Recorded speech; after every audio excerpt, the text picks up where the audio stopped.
오늘 말씀을 통해서 우리에게도 불쑥 찾아오는 그 패배와 그 이후 수치스러운 시간을 어떻게 보내야 하는지 함께 생각을 해보겠어요. 패한 후 15년 첫째는 패배는 하나님의 사랑의 징계입니다. 유다가 이스라엘에게 패했다고 하지 않고 이스라엘 앞에서 패했다고 하네요. 12절에 유다가 하나님에 의해 패배를 당했다는 거예요. 유다의 패배는 에돔의 우상을 섬긴 죄에 대한 하나님의 징계입니다. 그리고 이 전쟁을 일으킨 주범인 아마샤를 사로잡았어요. 요아스 왕은 아마샤를 사로잡는 데서 멈추지 않아요. 예루살렘으로 가서 성벽을 허물어 때리는데요. 더 나아가 요아스는 예루살렘 성전과 왕궁의 모든 재물을 탈취하고 포로까지 잡아갑니다. 결과적으로 남유다는 껍데기만 남았어요. 아마샤는 지금 살아있는 것만으로도 감지덕지해야 될 처지가 되었어요. 죄에서 돌이켜 살아나라고 구원받으라고 채찍으로 징계하시는 거예요. 사랑의 징계예요. 따라서 패배를 당할 때 너무 힘들고 슬프고 절망이 되지만 그게 끝이 아님을 기억하셔야 돼요. 그러니까 징계를 잘 받아들이고 아버지 하나님께 돌이켜야 하겠습니다. 그것이 모든 패배를 만회하고도 남고도 또 남는 진정한 승리인 줄 믿습니다. 둘째는 그 15년은 회개의 기회입니다. 요아스에게만 특별히 2번이나 사용된 단어가 있어요.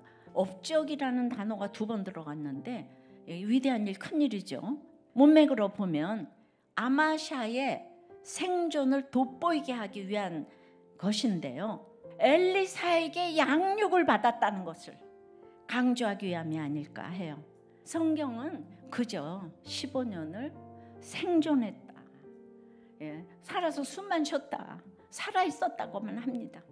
특별한 일 없이 기록할 만한 변화 없이 그저 살던 모습 그대로 살았다는 뜻인 거예요. 아마샤는 이 15년의 시간에 자신의 회개 없는 정직을 깨닫고 자신의 복수심과 교만함을 돌아보며 회개했어야 돼요. 우리도 너무 큰 패배와 실패를 겪을 때가 있죠. 그런데 오늘 이 고난에 눌리면서도 이렇게 살게 하신 것이 우연이 아니에요. 우리가 회개하고 주님께 돌아올 때까지 주님이 기다리시는 겁니다. 아무리 큰 승리도 그것이 구원으로 이루어지지 않는다면 헛된 거예요. 하지만 아무리 큰 패배도 그것이 구원으로 이어지면 패배가 아닌 거예요. 인생 최고의 승리, 최후의 승리가 구원이기 때문이에요. 세 번째는 소망은 하나님께 있습니다. 어제까지 자기 백성이었던 사람들이 자기를 죽이려고 다 성난무리가 되었어요. 그래서 요새 자기를 구원해줄 방공호 같은 도시 라기스로 도망해요. 아마샤가 피해야 할 곳, 돌아가야 할 곳은 라기스 요새가 아니라 하나님이었죠. 그러나 아마샤는 돌아서서 여호와를 버린 채 꼼짝도 하지 않았습니다. 그 완악함에 대한 심판으로 반란이 일어난 거예요. 그 시체를 예루살렘에 실어와서 조상들과 함께 다윗성에 장사하는 거예요. 그러니까 왕의 묘실에 묻었다는 것인데, 그리고 그 아들 아사랴를 왕으로 삼았어요.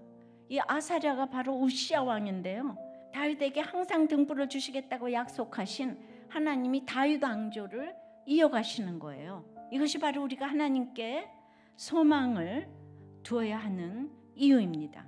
다윗 왕조도 유다도 이스라엘 민족 전체도 나아가 온 인류도 소망은 오직 하나님께 있는 거예요. 어떤 상황에 있어도 소망의 하나님이 우리 가운데 계실 줄 믿습니다.